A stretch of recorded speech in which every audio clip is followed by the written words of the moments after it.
Hello and welcome to the program. I am Adeshewa Josh. It's time to take you through major headlines around the world. We have to start with our breaking news that Malaysian authorities have reported the crash of a Boeing 747 airliner on the Russian-Ukrainian border. The flight MH17 was carrying 295 people from Amsterdam to Kuala Lumpur. The last known position of the plane was over Ukraine. Now, Interfax says that the plane was shut down and that there are no survivors. To tell us more about this developing story, I'm going to be joined on the program by our Foreign Affairs correspondent, Amarachi Ubani.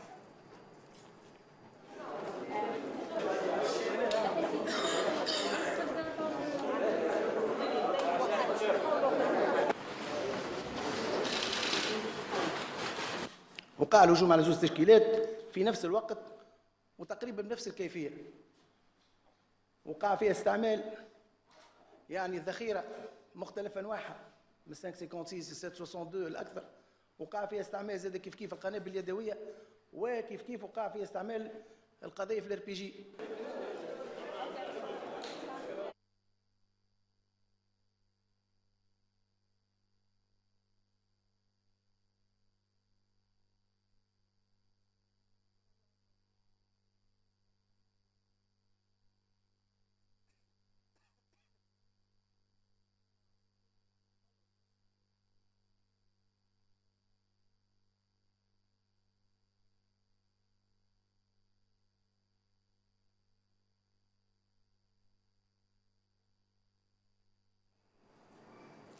Well, there's a live pictures of a media conference talking about the crash. I have with me in the studio Amarachi Ubani, our Foreign Affairs correspondent, to tell us more about this incident. This is double tragedy for Malaysia in 1 year already. Yeah. What more do we know? You're definitely right, Shara, but of course the information we're still getting is a bit sketchy, but what I'm reading online, feeds coming in from around the world, we do understand that it's possible that the plane could have been shot down because the last time Control Tower had any contact with the plane was over the Ukrainian border. And we all know what's going on with Ukraine and the pro-Russian separatists who are at the border trying to take over most of the major cities in eastern Ukraine. So it's believed that the plane may have been shot down. There's no understanding really why that plane chose that particular route, because it was headed towards Kuala Lumpur, unfortunately, coming from Amsterdam, going straight to Kuala Lumpur. So it's not quite understandable why it chose that route. But we understand that the plane, though it's not been confirmed yet, was shot down at 10,000 miles over the Ukrainian border. We've had, of course, reactions to the plane crash near the border. We've had the Malaysian information minister saying that he's still gathering more information. He said he's shocked by reports that the plane crashed, the launching an investigation immediately into what happened. Of course, it was just a few months ago that Malaysia, and they're still trying to find that plane in any case, the MH370 that just disappeared into thin air. They're still trying to find more details on that. But this particular one, this is just basically what we know right now. The fact that the plane crashed, of course, and it's not only Malaysia that's have been affected. We don't know the nationalities of the passengers on board. Of course, 295 passengers, 280 passengers in particular, and 15 crew members were on that plane. So it is a big tragedy for the country. And now, obviously, we're going to be hearing from the families of the passengers on board in very soon, I'm sure. I mean, by the time everyone who knows who on board start to hear about this, everybody starts to pose the question. But, you know, before they even reach out to the families, Adeshewa, they also have to find out what really happened. And I think that's what the Malaysian government is really trying to do, and have to work with all countries. Fortunately, unlike the MH370 that happened months ago, they're actually owning up to the fact that something really did happen. There's more information now. There's more going on concerning this particular flight that crashed. And Ukraine, of course, Russia is being suspected in this. We don't know what role the pro-Russian separatists may have played. That's right. And that's why the identity of those on board would actually help solve some of this riddle? And then number two, you mentioned why the plane chose that route, because Ukraine has been under fire for a while. It would be expected that if there is an alternative route for, planes who would like to go from Amsterdam to Kuala Lumpur, would have avoided Ukraine if possible. But, these are still questions. Yeah, and the sort of reactions we're getting, we understand U.S. President Barack Obama is supposed to give a briefing on the plane, as well as the UK Prime Minister David Cameron. But the crash itself has already affected U.S. stocks, which are reported to have fallen, having heard and learned of the Malaysian Airlines incidents that happened much earlier today. Information, of course, is still very sketchy. Very sketchy. We're getting feeds and strings and in bits and pieces from across journalists who are covering the story, who are there at the site. Thank you so much, Amarachi. We'll keep an eye on this developing story. We'd love to know who was on board when the plane crashed and why Ukraine, and if at all it was shut down. In the meantime, let's move on to other story. Well, Tunisia is in shock as it has experienced what could be described as the deadliest attack on its armed forces since its independence in 1956. The Defense Ministry has confirmed that at least 14 Tunisian soldiers have been killed in a militant attack near the Algerian border, with at least 20 others wounded. They say gunmen armed with rocket-propelled grenades and rifles raided 2 checkpoints near Mount Shambai. The Tunisian army has been waging a crackdown on militants operating in the mountainous region over the past year.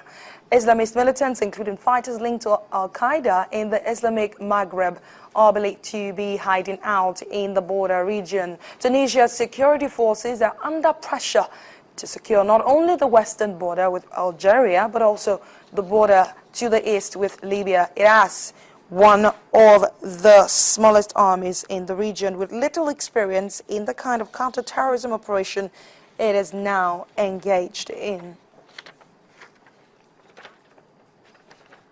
Now, the French President, François Hollande, has begun a 3-day visit to West Africa, and just like the basis for his former visit to the African region, it's most likely to be dominated by issues concerning security threats and fostering economic ties.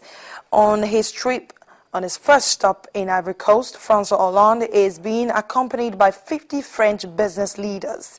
France still has huge economic interest in Africa, and many French businesses operate in Ivory Coast. In the past, French-backed troops helped end the post-election conflict in the former French colony 3 years ago. They captured former President Laurent Gbagbo, who had refused to accept defeat in the November 2010 presidential election. Well, in that ordeal, some 3,000 people were killed as the country descended into civil war, which lasted more than 4 months. Well, yesterday we told you about child abuse in certain countries like Mexico. Today, the abuse is a lot closer to home than we think. In Uganda, human rights groups are alleging street children in the country face constant abuse from police and other government officials also. A report from the group accuses police of beating children with wires, throwing them into jail, and extorting bribes from them. It also adds that street boys and girls were also raped by men and older boys.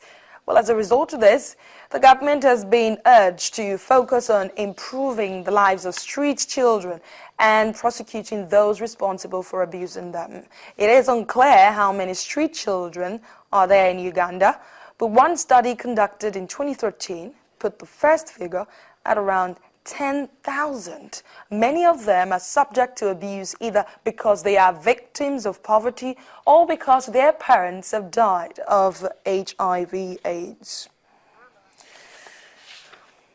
It is very unfortunate, but the threat of Ebola still exists, and this time around it's taking its toll on Sierra Leone. It is truly one of the worst cases, as about 52 people are thought to have been killed this week alone.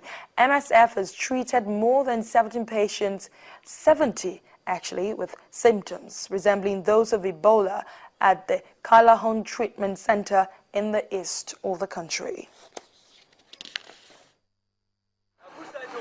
To handle the increased Sierra Leone cases, Médecins Sans Frontières is doubling the number of beds at the treatment center.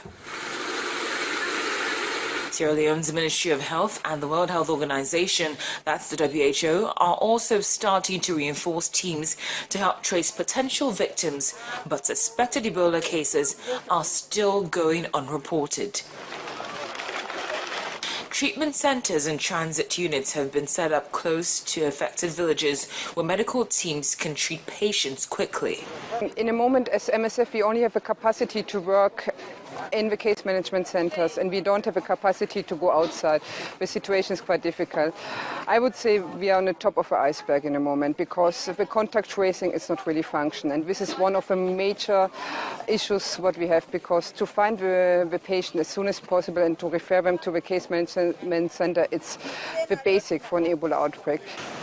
From Guinea, where the 4-month-old outbreak claimed the first of more than 500 lives to Sierra Leone, scores of patients are hiding away, believing hospitalization is a death sentence. MSF says its teams are racing against time to stop the spread of the disease. Normally in Ebola, we try to be a step before the Ebola is coming to the villages, but we are completely too late. Last week, we came to a village where we had around 40 patients from one village. Ebola causes fever, vomiting, bleeding and diarrhea, and it was first detected in then Zaire, now Democratic Republic of Congo, in the mid-1970s. Spread through contact with blood and body fluids of infected people or animals, it is one of the world's deadliest viruses, killing up to 90% of those infected. The WHO reported on Wednesday, July the 16th, a total of 603 deaths since February, with at least 68 deaths reported in Sierra Leone, Liberia and Guinea in the last week alone. Sierra Leone had the highest number, with 52 deaths. To deal with this every day, to look people in the eye, you can see they are scared. To look over this fence right behind you now and see, look at the patients, and you know that their chances are very small.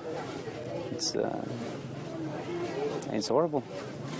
Effective treatment needs cooperation from local communities to allow screening and contact tracing of suspected cases, and then their isolation in properly equipped treatment centers. Well, Gabe Josley of the Voice of America will be speaking to us when we come back from the break, giving us updates